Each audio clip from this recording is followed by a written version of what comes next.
Hello guys, आज हम देखने जा रहे हैं फंक्शंस। फंक्शंस क्या होता है, हम इसको क्यों यूज़ करते हैं अपने प्रोग्राम के अंदर, वो सब देखेंगे।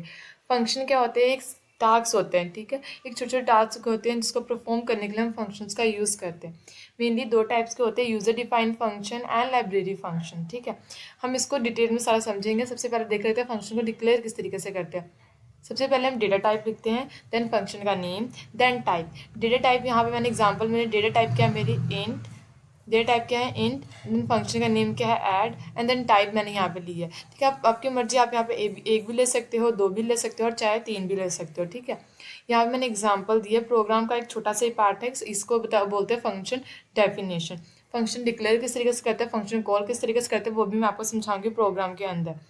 तो ये देखो, यहाँ पे मैंने फंक्शन को डिफाइन किया हो गया है। तो यहाँ पे मैंने एन और एम दो फंक्शंस के वेरिएबल लिए हैं, ठीक है, दो वेरिएबल लिए हैं, और इंट सी मैंने इसके अंदर वेरिएबल लिया है। अब क्या होता है कि जो भी सी एन और एम की वैल्यू प्लस होगी वो सी के अंदर चल जाएगी, देन सी को हम रिटर्न कर देंगे। अंदर हमने दो हेडर फाइल्स ली हैं, hash include stdio dot h and hash include conio dot h, ठीक है। और मैंने यहाँ पे लिखा है इंट, और सब नाम का मैंने फंक्शन बनाया। यहाँ पे मैंने इंट लिया, यहाँ पे आप वेरिएबल डिक्लेयर कर भी सकते हो या बाद में भी कर सकते हो।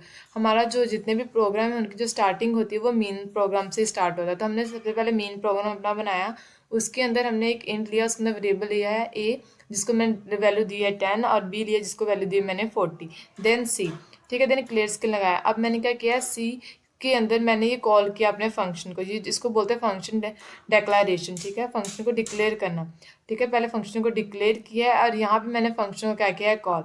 जब मैंने फंक्शन को कॉल किया तो वो फंक्शन यहाँ से कहाँ चला आया, यहाँ पे आ गया, ठीक है। जब हम फंक्शन को कॉल करते हैं तब हमें डेटा टाइप लिखने की ज़रूरत नहीं होती, बट जब हम फंक्शन को डिफाइन करते हैं तब डेटा टाइप मस्ट होता है, तब सेमी कॉलम हम नहीं लगाते। इन बातों का आपको ध्यान रखना पड़ेगा। जब हमने फंक्शन कॉल किया तो वो यहाँ से कहाँ आ गया, यहाँ पे। और अब यहाँ पे हमने वेरिएबल डिक्लेयर कर दिया एक्स और वाई। अब एक्स की वैल्यू क्या होगी, वो यहाँ यहाँ से जो पैरामीटर पास किए थे हमने कॉल वैल्यू में, ए की वैल्यू और एक्स की वैल्यू जो है वो सेम हो जाएगी, और बी की वैल्यू जो है वो वाई में चली जाएगी। जेड नाम का हमने एक और वेरिएबल लिया जिसके अंदर एक्स और वाई की वैल्यू हमने ऐड करा दी, देन रिटर्न करा दिया हमने जेड। और जो जेड है वो रिटर्न होकर कहाँ जाएगा, यहाँ पे। क्यों? क्योंकि जब हम यहाँ पे हमने फंक्शन को कॉल किया, ठीक है, इसीलिए इसकी वैल्यू कहाँ गई, यहाँ पे चली गई सी के पास। फिर हमने सी की वैल्यू जो है प्रिंट करा दी, क्योंकि इसके बाद जब फंक्शन कॉल किया तो यहाँ चली गई थी, ये स्टेटमेंट नहीं चली थी, इसीलिए अब उसके बाद ये वाली स्टेटमेंट चलेगी, देन सी की वैल्यू प्रिंट हो जाएगी, देन गेट चेंज। अब मैं आपको रन करा के दिखाती हूँ, ठीक है। आप इसको रन करके देखो, इसका क्या आंसर है 50।